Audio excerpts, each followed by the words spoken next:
70년대 중반 국내 최고의 스포츠 스타는 유재두였습니다. 당시 그는 스타를 넘어 국가의 영웅이었습니다. 일본인하고는 가위바위보도 치면 안 되는 시대에서 일본 선수들을 상대로 20연승을 거두었고 단 한 번도 지지 않았습니다.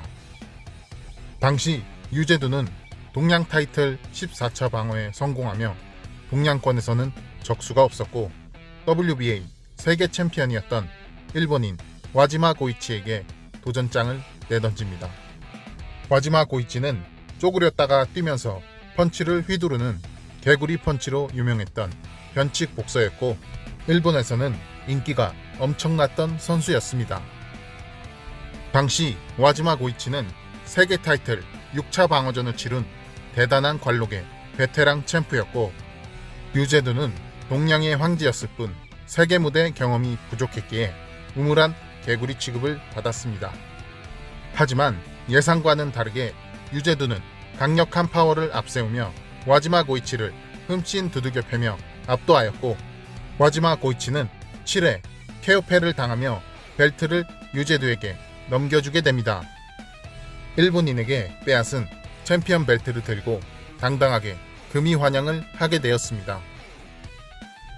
유재두는 카퍼레이드도 하게 되었고 청와대 만찬에 초대까지 되며 박정희 대통령은 당시 금액으로 300만 원이라는 거금을 하사하기도 했다고 합니다. 유재두는 국내 최고의 스포츠 스타로 떠올랐고 눈물 젖은 샌드백이라는 영화도 찍으며 인생의 전성기를 보내고 있었습니다. 하지만 안타깝게도 그의 전성기는 짧았습니다. 8개월 후에 벌어진 세계 타이틀 2차 방어전에서 다시 와지마 고이치와 붙게 되었습니다. 76년 2월 유재두는 적지인 도쿄까지 날아가서 2차 방어전을 치르게 됩니다. 이 시합 당시 방송 3사에서 공동중계 방송을 하였고 TV가 가정마다 보급되지 않았던 시절이었기에 TV가 있는 곳마다 유재두의 경기를 보기 위해 개미떼처럼 사람들이 몰려들었습니다. 유재두는 와지마에 비해 젊음, 파워, 기세, 신체 조건 모두 우위에 있었고 바로 8개월 전 가볍게 이긴 적이 있는 상대였기에 모든 예상은 유재두의 손을 들어주었습니다. 하지만 유재두에게 어두운 그림자가 드리우고 있었습니다. 유재두는 경기 직전 몸에서 큰 이상을 느끼게 됩니다.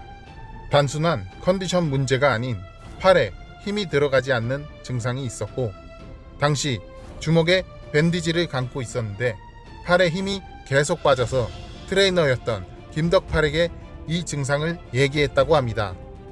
트레이너 김덕팔은 이를 대수롭지 않게 받아들였고 결국 경기는 문제없이 진행되었습니다.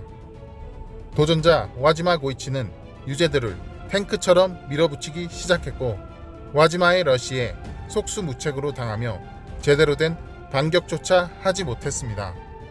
이상하리만큼 흐물흐물하고 무기력한 모습만을 보였고 결국 15라운드까지 근성으로 버티다 KO패를 당하고 말았습니다. 일본인 킬러였던 유재두가 한 번 이긴 적 있던 상대인 와지마에게 속수무책으로 KO패를 당하면서 당시 많은 국민들이 큰 충격을 받았다고 합니다. 기대감이 컸던 만큼 몰락한 영웅이 된 유재두는 이날 이후 다시는 세계 무대 정상에 서지 못하였습니다. 와지마 고이치와의 2차전이 끝난 후 유재두의 경기 내용은 도마 위에 오르게 됩니다. 와지마와의 1차전에서 보여줬던 강력한 양욱을 휘두르던 유재두의 모습은 온데간데였고 마치 다른 사람처럼 제대로 된 파워펀치 한번 내지르지 못하고 무기력한 모습을 보여준 것에 대해 많은 이들은 의문을 품기 시작합니다. 얼마 후 약물 중독설이 퍼지기 시작합니다. 당시 유재두의 약물 중독에 관한 이야기는 엄청난 핫 이슈가 되었습니다. 유재두를 무기력하게 만든 약물 중독의 원인은 트레이너 김덕팔이 내민 딸기에 있다고 지목됩니다. 유재두는 개체량을 무사히 통과하고 당시 트레이너 김덕팔이 내민 딸기를 먹고 숙소인 그랜드 팰리스 호텔에서 낮잠을 자고 난 이후부터 팔에 힘이 빠지는 증상이 있었고 경기가 끝난 후에는 호텔에서 심한 구토 증상까지 보였다고 합니다. 약물 테러는 얼토당토한 이야기로 들릴 수도 있겠지만 실제로 일본 복싱계에서는 약물 테러 사건의 사례가 있었습니다. 일본의 복싱 영웅 구시켄 요코가 소속된 복싱 클럽의 가네하라 회장은 호텔 요리사를 매수하여 구시켄 요코의 상대였던 제이미 리오스와 김용현에게 약물이 들은 스테이크와 과일을 먹게 했다는 것이 사실로 드러났었습니다. 이후 구시켄 요코는 걸출한 실력을 가졌음에도 부정한 방법으로 쌓아 올린 금자탑이라는 큰 비난을 받았습니다.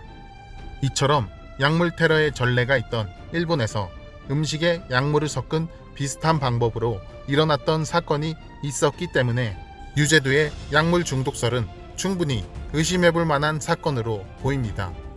그리고 유재두 선수가 가장 의심스러워하고 있는 약물 중독의 배후에 대한 이야기가 있습니다. 이는 정치적인 문제가 들어가 있어 조심스럽지만 이미 공개된 정보에 한해서 이야기를 해보겠습니다.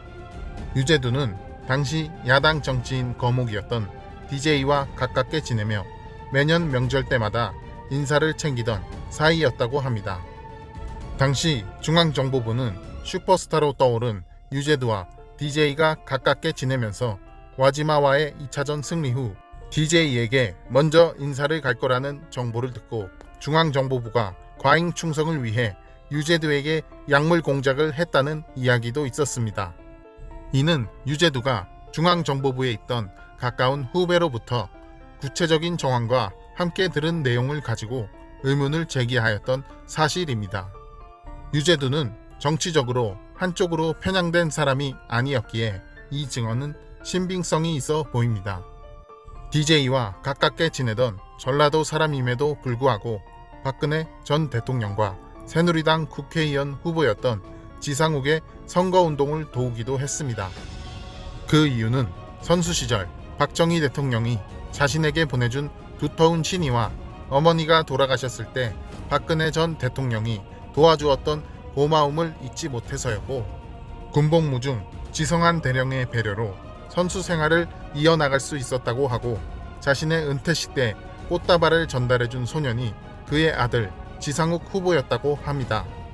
그때의 의리를 지키기 위해 선거운동을 도와준 의리와 인연을 중시하는 사람이기에 정치적으로 편향된 주장을 하지는 않았을 거라고 생각합니다.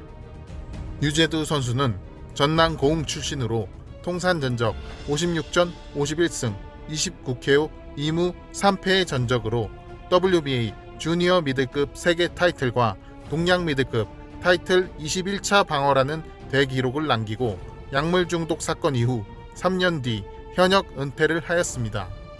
아직도 진실이 밝혀지지 않은 유재두 선수의 약물 중독 사건은 국내 복싱계에서 가장 큰 미제의 사건으로 남아 있습니다. 과연 진실은 무엇일까요?